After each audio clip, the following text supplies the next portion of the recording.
آپ اگلی نماز شروع کر دیں. اگر کھڑے ہو کر تیسری رکعت شروع کر دیں, چوتھی رکعت پڑھیں, سجدے سہو کر کے اپنی نماز مکمل کر لیں. ذکر کرنے میں کوئی حرج نہیں ہے.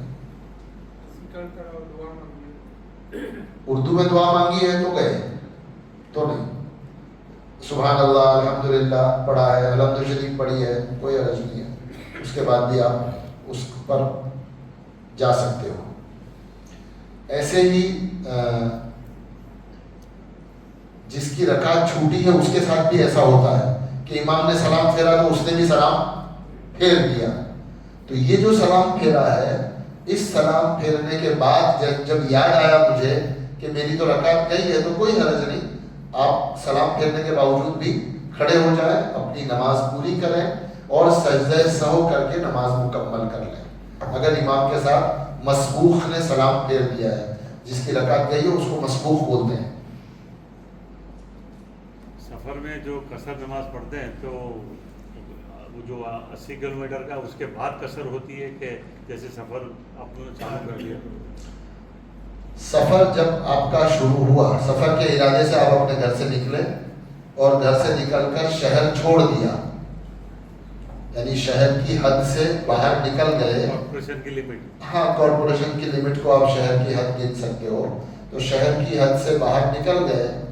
اب آپ جو بھی نماز آئے گی, عصر ہے ظہر ہے, تو اس کو قصر پڑھو گے. 80 کلومیٹر کے آگے پہنچنے کے بعد قصر ہوگی ایسا نہیں ہے. تو 80 کلومیٹر کا جو ہے وہ کیا تو اس کا مطلب ہے 80 کلومیٹر کی وہ اس کے اندر وہ سفر نہیں ہوتی, وہ سفر شرعی نہیں کہلاتا. وہ تمہاری نیت آگے جانے کی ہے تو لگے گا. تم 80 کلومیٹر کے اندر ہی جانے والا تو وہ شرعی سفر, یعنی وہ سفر نہیں ہے کہ جس میں نماز میں ڈسکاؤنٹ ملے. آج کل میونسپل کارپوریشن کی کوئی لمٹ نہیں ہے, شہر بڑھتا چلا جا رہا ہے. اور وہ 30 کلومیٹر 40 کلومیٹر تک تو شہر رہتا ہے. تو گھر سے میری نیت 80 کلومیٹر کی ہے, تو میرا سفر شروع نہیں ہوگا کیونکہ شہر کی لمٹ تو کی کوئی لمٹ ہی نہیں ہے. ہم تو بڑھاتے جا رہے ہیں.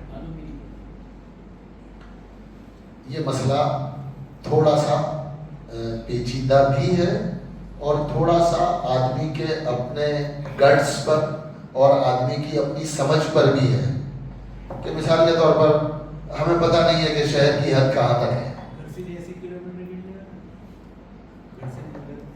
وہ تو ٹھیک ہے, شہر کی حد کہاں تک ہے مثلا وہ مجھے معلوم نہیں ہے, لیکن میں شہر کے کنارے باہر نکلا میں نے دیکھا کہ اب شہر ختم ہو گیا ہے.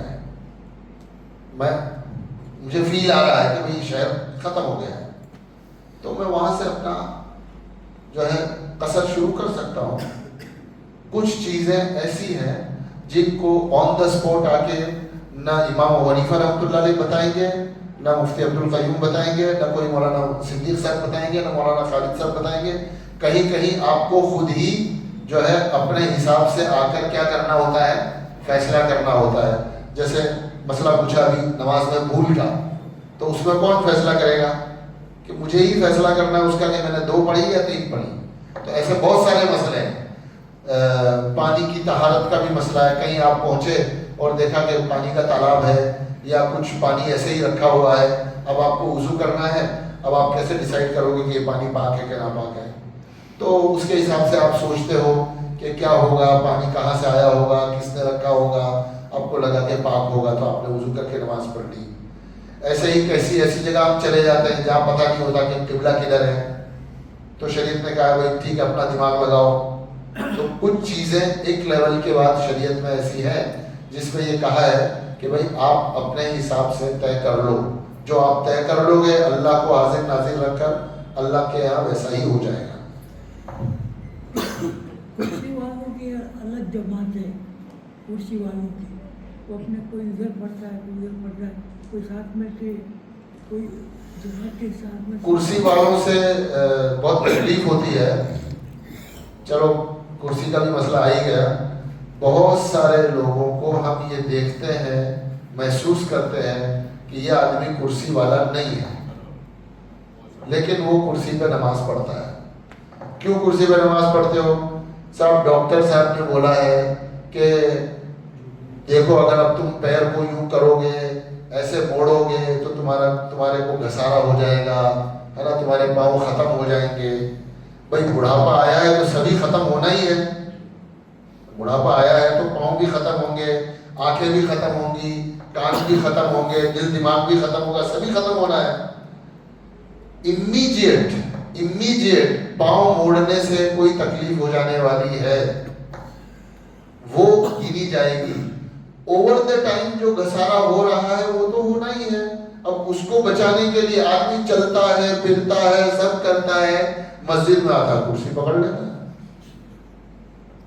باہر آدھا گھنٹہ کھڑے رہتے ہیں, وہاں پاؤں میں گھسارا نہیں ہوتا, اور مسجد میں آ کے خالی رکوع سجدہ کرنے کے لیے.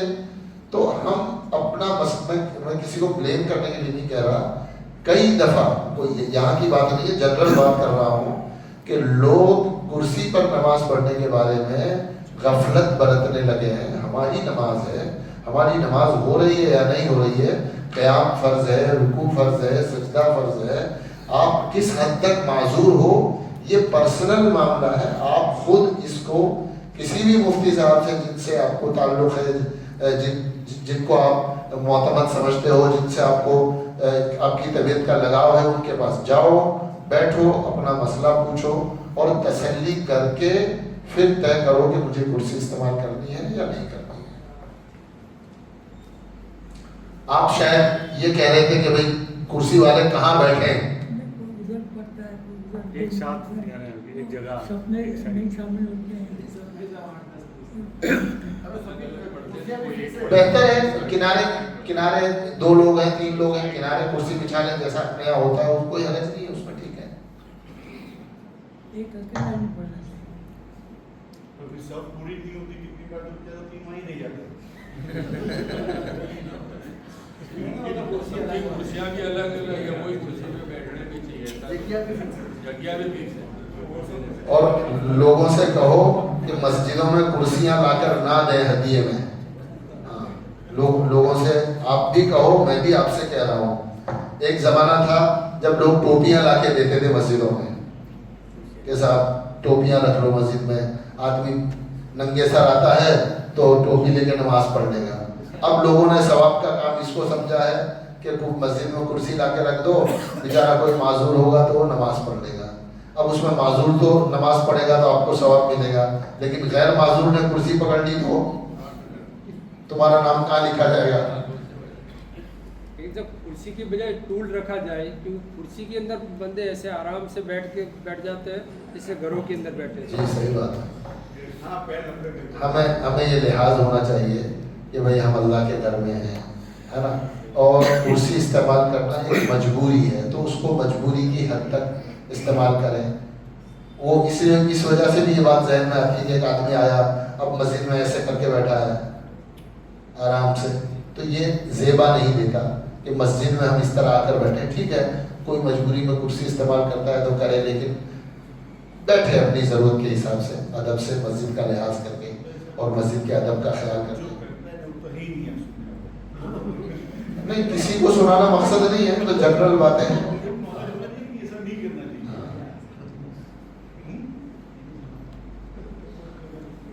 بات تو اللہ پہنچا ہی دے گا اگر ہم اخلاص سے کہیں گے تو. ہمارا مقصد